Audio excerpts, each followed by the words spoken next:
Good morning family, কেমন আছো সবাই? আশা করছি সবাই ভালো আছো আর আমরা তো ভীষণ ভালো আছি। তো একটা নতুন ভিডিওতে অনেক স্বাগত। যদিও ভিডিওটা 1 মাস আগের, চলো তোমাদের আবারও শেয়ার করি সেই দিনকের ভিডিওটা, যেদিন আমাদের কলাই সেদ্ধ খেতে হয়েছিল।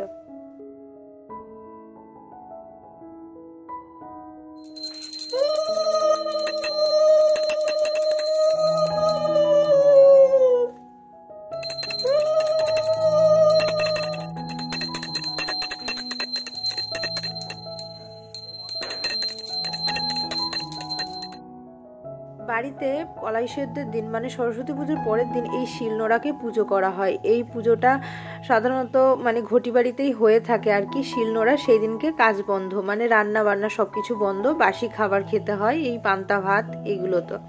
তো এই সিজনে তো আমাদের অনেক রোগ ব্যাধি অনেক কিছু হয়, অনেক বসন্ত রোগ যেগুলো বলি, তো সেগুলো সাধারণত মানে সেগুলোকে রুখে দাঁড়ানোর জন্যই হয়তো এই জিনিসটা, যে একদিন পুরো সিদ্ধ সিদ্ধ খাবার খাওয়া বা মানে ঠান্ডা খাবার খাওয়া, এই আর কি। তো এখানে পান্তা ভাত ছিল আর পান্তা ভাতটাকে আমি এখন নিয়ে নিচ্ছি আর ছাদে গিয়ে রোদে বসে খাবো। আমরা এখন খেতে বসে গেছি পান্তা ভাত রোদের মধ্যে। তো আজকে খুব কপাল ভালো যে রোদ আছে এখনো।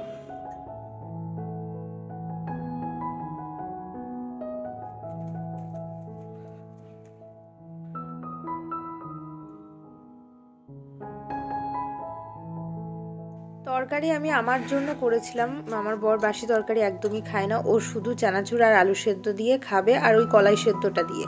আর আমি একটু তরকারি আমার জন্য করে রেখেছিলাম গতদিন রাতে। আর আমি কিন্তু এখানে মানে কোচবিহারের শিলটা পুজো করিনি, মানে আমার নিজের মনে হলো শিলটা পেতে একটুখানি জাস্ট নিজে ধূপধুনো দেবো, যেহেতু আমার ঘরেও শিল রয়েছে। তো শিলটা যেহেতু পুজো হয় বাড়িতে দেখে এসেছি এর জন্য। আর শিলটা পুজো করার পরে আমি একটুখানি সিঁদুর হলুদও ঠেকিয়ে দিয়েছিলাম। ওই হলুদ সিঁদুর আমাদের মাথায় গলায় ছোঁয়ানো হয়, সবসময় ছোটো থেকে দেখে এসেছি। তো সেটা আমি বরের সাথেও করেছি, দেখো নিজেই করে। তো কি করব, মানে দূরে থাকলে এগুলো আর কি প্রবলেম ফেস করতে হয় আমাদেরও। যাই হোক, আর তারপরে দুপুরে খাওয়া দাওয়া করে ছাদেই বসেছিলাম, তেমন তো রোদ নাই। আর তারপরে সারাদিনটা ওইভাবেই গড়িমসি করেই কাটিয়েছি। আর এটা হচ্ছে পরের দিন সকালবেলা, মানে হচ্ছে কলাই সেদ্ধ দিনটা ওখানেই শেষ করে দিয়েছি, আর ভিডিও করা হয়নি। থেকে বরের হচ্ছে উচ্চ মাধ্যমিক পরীক্ষার ডিউটি শুরু। মাধ্যমিক গেল, এবার উচ্চ মাধ্যমিক শুরু হলো। তো ওকে আমি এখন পৌঁছে দিতে যাচ্ছি, আর আমি হাঁটতে যাচ্ছি, ও উঠে পড়বে গাড়িতে। বাবা রে, কোথায় চলে এসছে? এইটা তো কেউ নাই তো।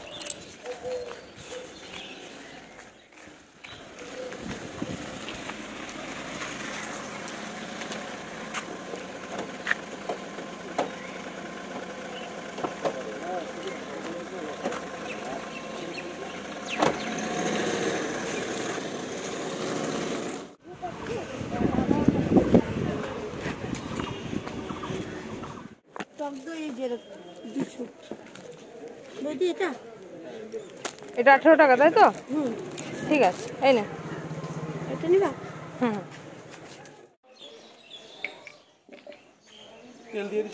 হ্যাঁ হ্যাঁ, ঠিক আছে।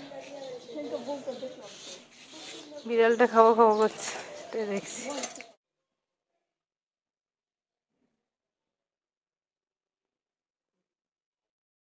সকাল এখন 10:30 মতো বাজে, আর পাড়ায় মাছ এসেছিল, মাছ নিয়ে নিয়েছি। এখন মাছগুলো ভেজে নেবো আর রান্না করব। আর আমার পুরো মাথার অবস্থা দেখো, মনে হচ্ছে যেন তেল দিয়েছে এক্ষুনি।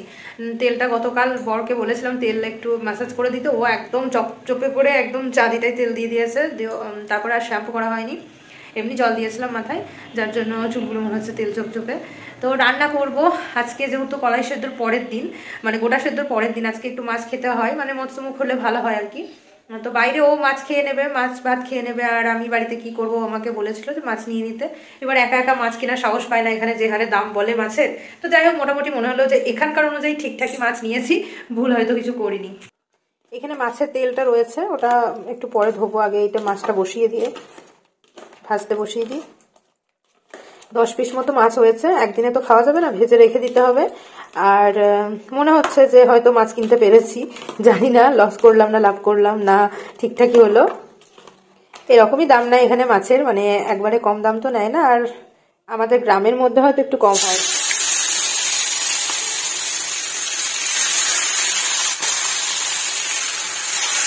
দুপুরে খাওয়া দাওয়াতে আজকে ছিল একটা চচ্চড়ি আর মাছের ঝোল ছিল। যাই হোক, চলো আজকের ভিডিওটা কিন্তু এখানেই শেষ করছি। দেখা হচ্ছে নেক্সট অন্য কোনো ভিডিও নিয়ে। ততক্ষণ ভালো থেকো, টাটা।